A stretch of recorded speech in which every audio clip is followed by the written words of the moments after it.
third episode of Data Unlocked, our guide to data mastery. Welcome back.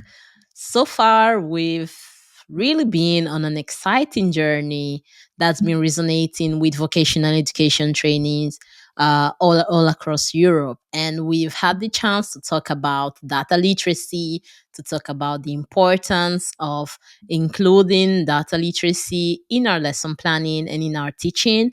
And we've also seen a couple of platforms and important tools in that we can use when we are analyzing data and when we are reporting on data. Today, we are taking things a step further by exploring more about data management in an important field that is the financial and banking system. So, as educators, we know it's our responsibility to give our students the tools they need to navigate through complex data sets and to handle sensitive information.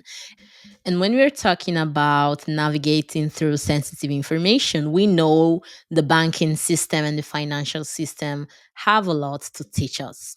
And let's just be honest, we know that we cannot talk about data management without diving into the corporate world because that's where most of our information is being used or sold as has an economic value. Yeah, I would say that. So learning how to handle the information and to protect the information when we are on the corporate side or even the educational side is vital in being part and being present in today's world. So this means that we have to be careful about how the information is circulating. We have to be careful about how we are storing it and which tools we are using to obtain the information, to retain it, and also to share it. This means it's finally time to also talk about cybersecurity in our data literacy journey. This is already our third episode, and obviously, we can't continue without addressing the important area of data security and how we manage this information. In recent years, cybersecurity has become a buzzword. We link it to having strong password or to receiving targeted sponsored ADV on social media, or maybe to online scammers or QR code that are linking us to whatever services out there. But there's more to that. Cybersecurity is about how safe we are in the digital space, both personally and professionally. To help us unpack this essential aspect in our data literacy journey, it's my pleasure to present our guest from today. Her name is Andreea Adelina Fuiorea. She is a data governance and compliance expert with extensive experience in the banking sector. She has worked on data quality control, anti money laundering analysis, and digital transformation projects as part of the international talent team at Intesa San Paulo.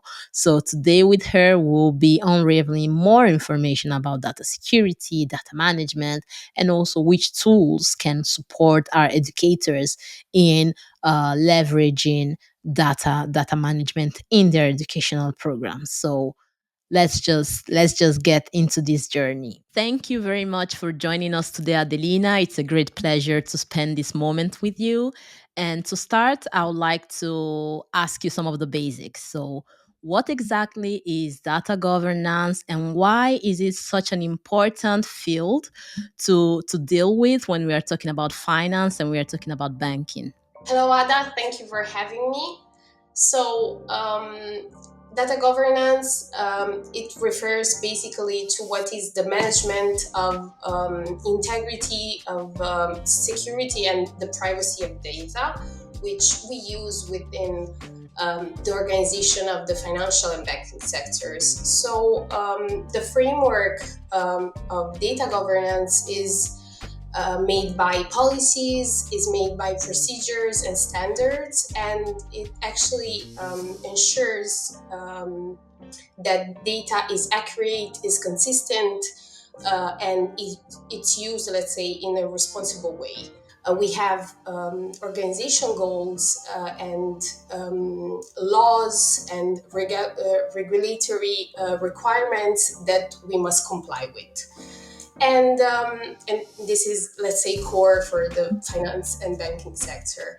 So since we're heavy regulated, as for example, I can talk about the General Data Protection Regulation, the GDPR. Maybe you heard about it. Of course. Yes.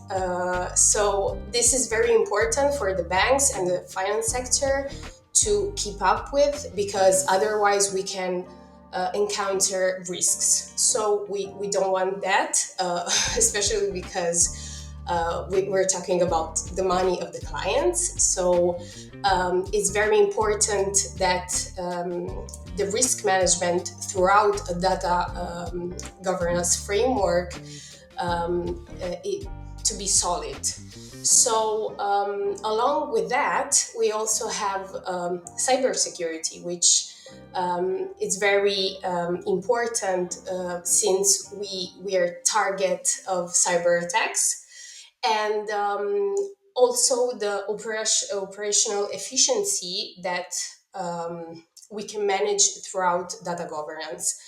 Because, of course, every day we accumulate and a massive, let's say, amount of data throughout transactions, for example, or throughout the finance markets. So every single factor, as I listed, let's say, so far, it's crucial for ensure basically security and integrity.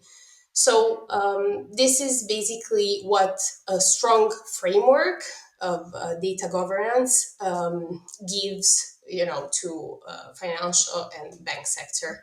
Thank you for this first answer. Actually, you've already introduced some of the key points I would like to Okay. address during this conversation. So I'm sure it will be extremely insightful, not only for me, but for our audience in general, Okay. because you started by mentioning GDPR and compliance. And those are like buzzwords we hear all the time. Well, we don't really pay attention if it's not necessary.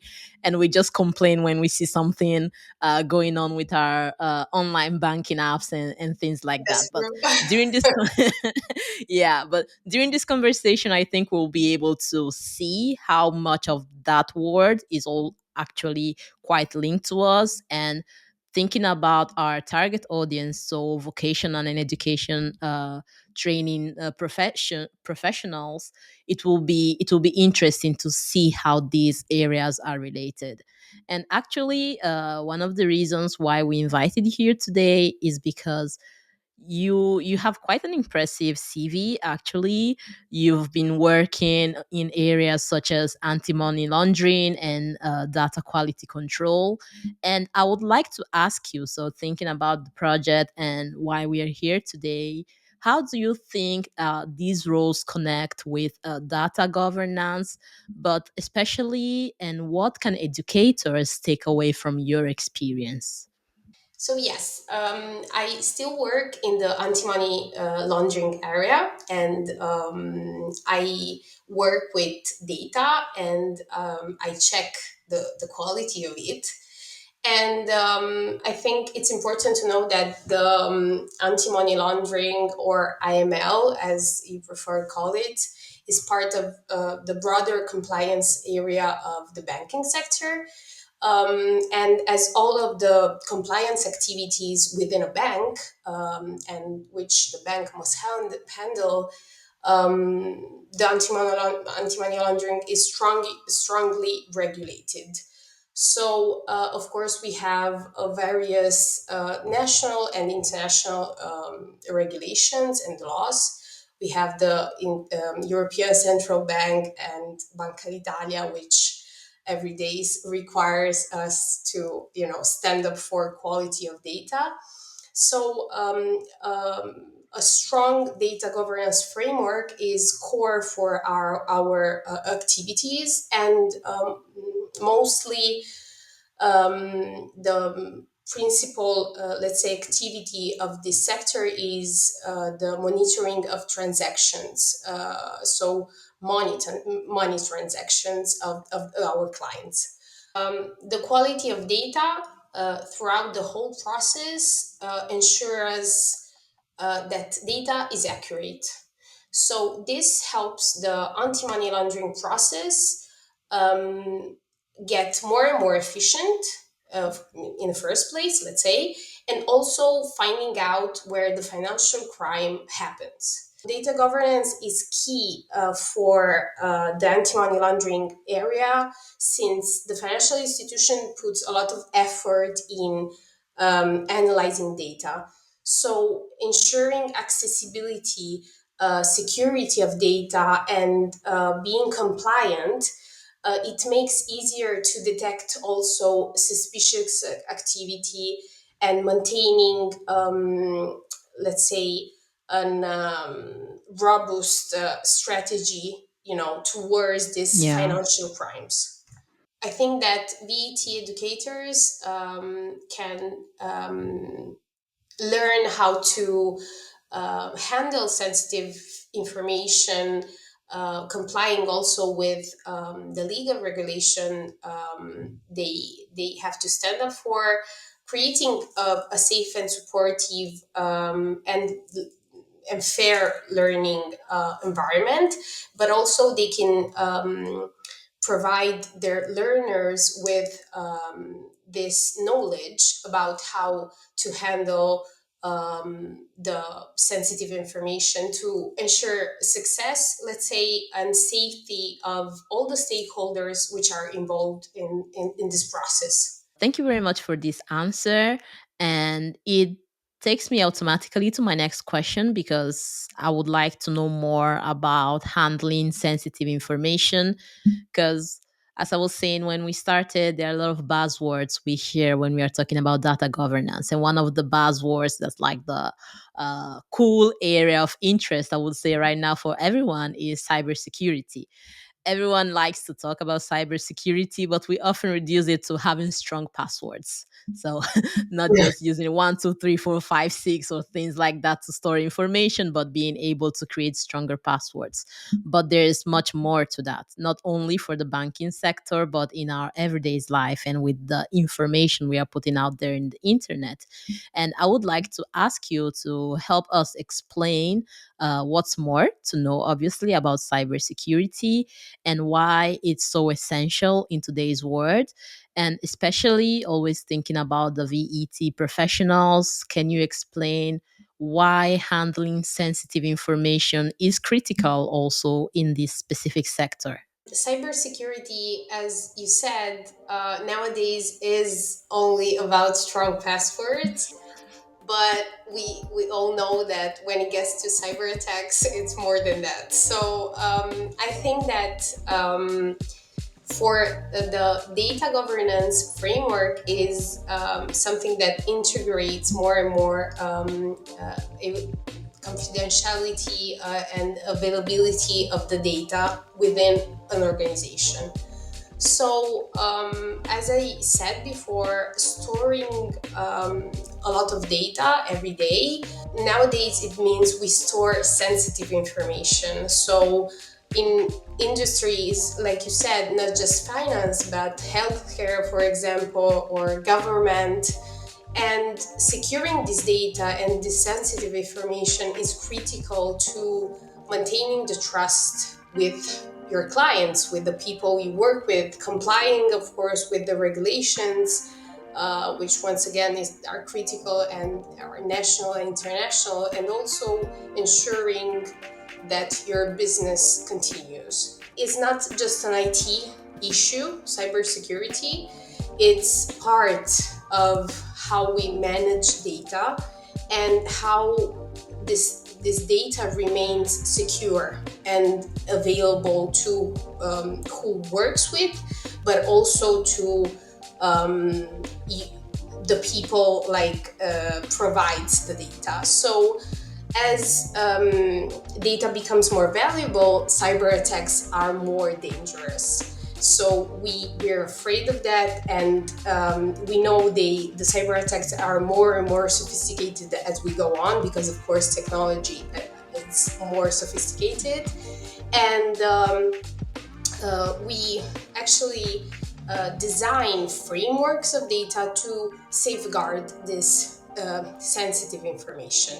As for the BET professionals who work with employers, trainees, and so on, we know that they must ensure that the sensitive information they have is, of course, managed in a responsible way. And this is because you have to maintain the trust who you work with. The access to sensitive data is therefore subject to legal frameworks and regulations as for the banking sector and finance sector, as we said before. Thank you for this new answer. Actually, I would like to ask you to help me make it a bit more understandable for a larger audience.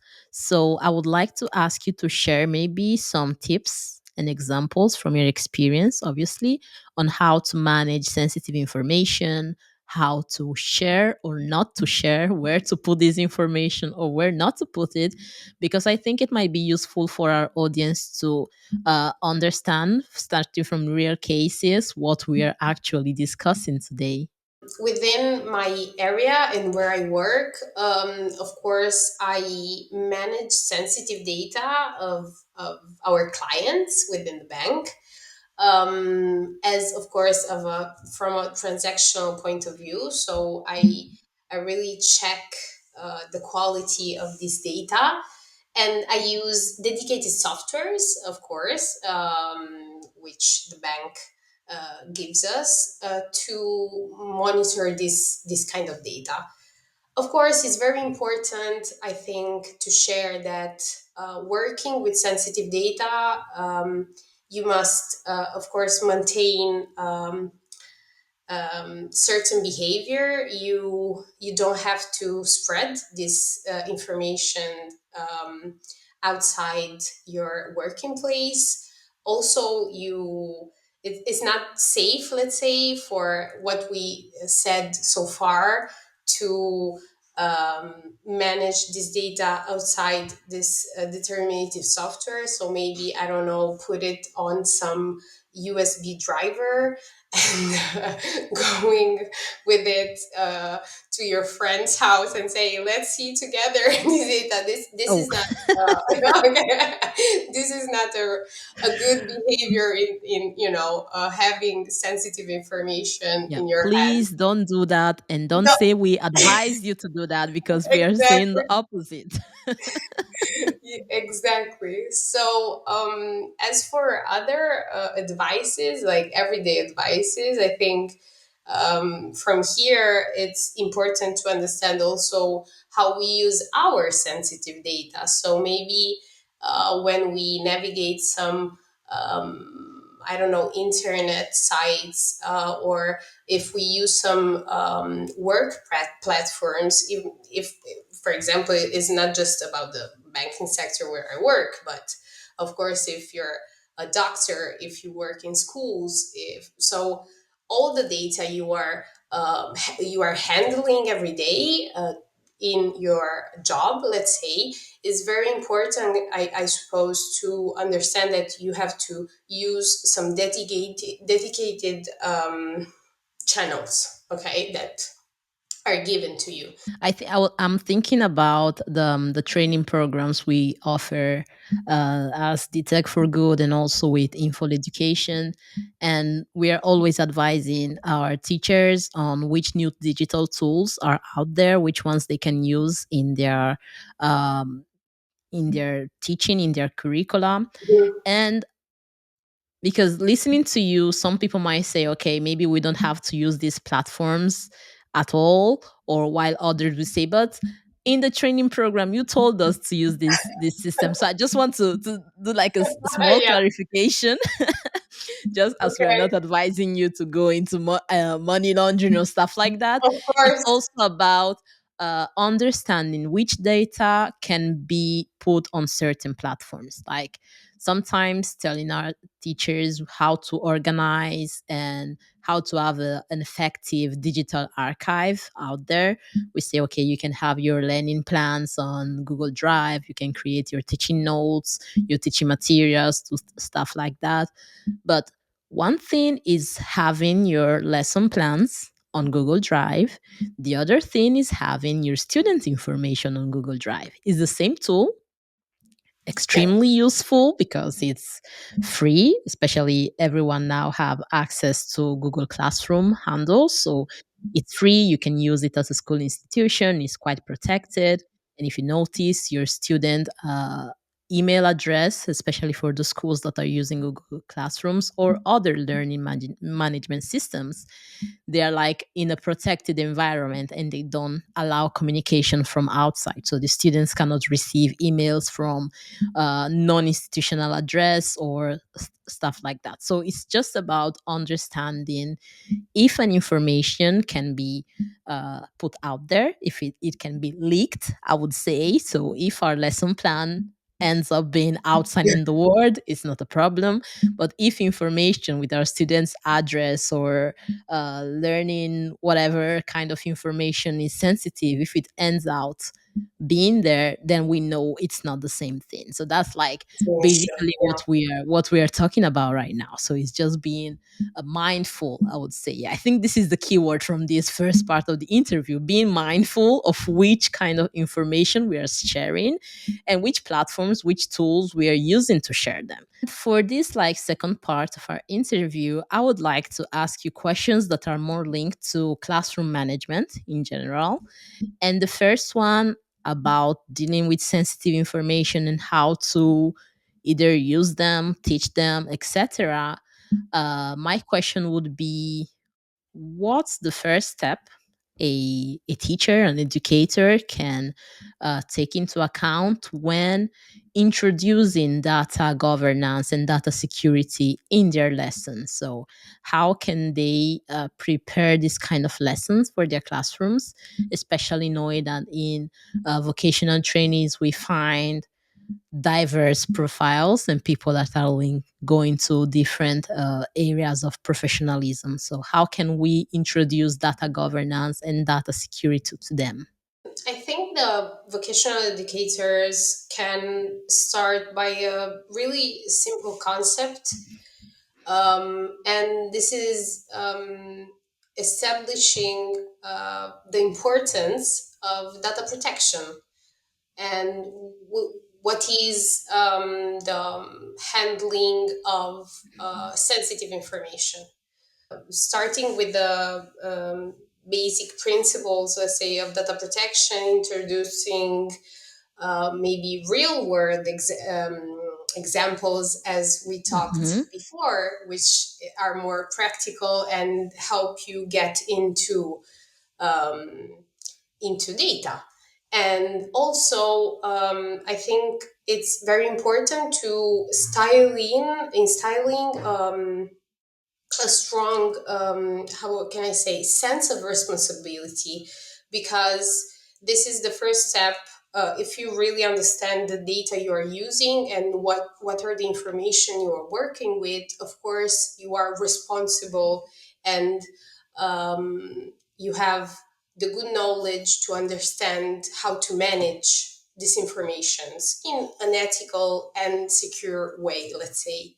Having everyday examples, that's like, I think it's really important, as you said, because think about, okay, I'm just trying to figure out like a 1 hour lesson plan just to start for our teachers. So we are doing the work for you right here, so bear with us. So an introduction on importance of data protection, Mhm. and I think bringing like key examples from their everyday life can really help them understand it better based on the age group. So now I'm thinking about uh, high school or senior learners based on your institution. You can just bring out information about how they they do their homework or how they store their information.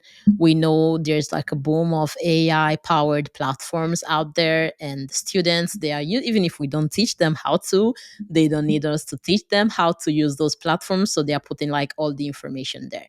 And I see a lot of teachers that are also doing the same thing. So you can like use teach them what's behind those platforms, so how do they collect the information that's there. You can use examples maybe from the privacy or from copyright, so that these platforms, they have access to information that is under copyright laws. And so where's the limit, which are the ethical implications, so this can be part of your simulation. And you can also consider maybe 20 minutes of the lesson plan.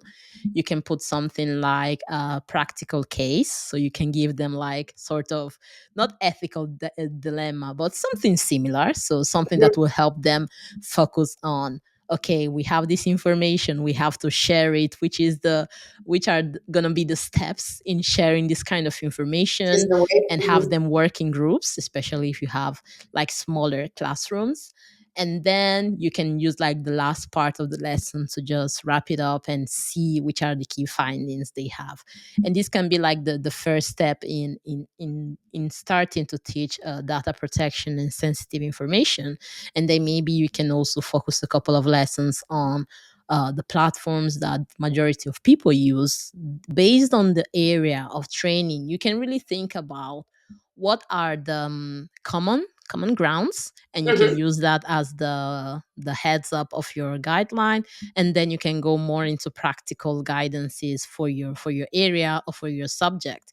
And you can come up with maybe in 1 year having sort of guidelines, school guidelines on data security. Or you That's can nice. have even like a school teaching plan and add it to the curricula. Adelina, based on this, I would like to ask you something more practical. I promise this will be my last question. I don't want to bother you more because I think there are a lot of foods for thought already in this conversation. My last question can't be obviously an easy question, but it has to be complicated, just as usual. So I would like to ask you what tools or resources, programs, platforms you use, or because they might not be linked also to the banking sectors, but you know them for your own experience. Mhm. Which kind of platform would you recommend to our educators for teaching data governance and cybersecurity effectively? And also, can you like suggest specific tools that are, I don't know if might be made for educators or that they can try in their classrooms? As tools or platforms for managing data and analyzing data, I can recommend some for the educators. So maybe we all know Excel or Power BI. We have Actually, I worked a lot in R, which is a software for analyzing data in a maybe more statistical core way, let's say. But I really think that Power BI as a tool is very effective since it has also a nice visual. So, in terms of data literacy, so describing data, understanding what data is trying to communicate, so it's very easy to use. Throughout an input of data of an Excel file or a CSV file, for example, you can load um, a very important amount of data, so it doesn't have a limited, I can say, space. Okay, so this is also nice for having an important analysis. And therefore, you can actually decide to do reports, for example, which can be actually synchronized with daily data or weekly data. So you can also monitor this quality of data in, of course, many statistical ways. Thank you for this answer, and thank you for bringing back one of the nightmares from my university years. I remember when we start first approach our studio, Yes, all the students were all scared. We were all scared, but just of after a course. few lab lessons, then we started mastering it and we're able to use it effectively. So it's not difficult to use. It can be scaring when you start. Power BI is not that scaring, I would say, No. but the only thing is that it's a program by Microsoft, so it Mhm. works well on Your license. Microsoft devices. So if you are using Apple services, it's Mhm. more tricky. But for schools, normally they all use Microsoft devices, so Mhm. they don't have this kind of problem. Thank you, Adelina, for sharing this. It was as we said at the beginning, it was going to be insightful, and it was actually quite insightful. So, data governance and security, they are not just technical skills. So, this is something we've learned today. They are essential as educators if we look at them as tools for helping our students navigate complexities of today's digital world and also professional landscapes.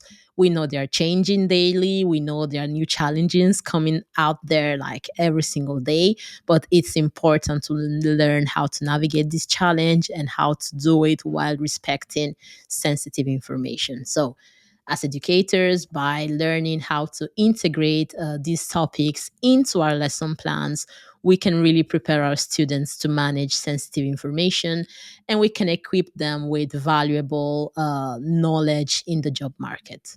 So, I encourage you, as always, to explore the practical tips and also the platforms we mentioned today. The last one is Power BI. You should just really give it a try if you're not using it yet, or you can try with just with Excel to create your tables and see what can be done there. Don't miss our next episode. We'll uncover another vital topic in our journey to data literacy and to mastering data literacy for vocational education training educators. So, thank you once again and see you next time. Bye. Bye.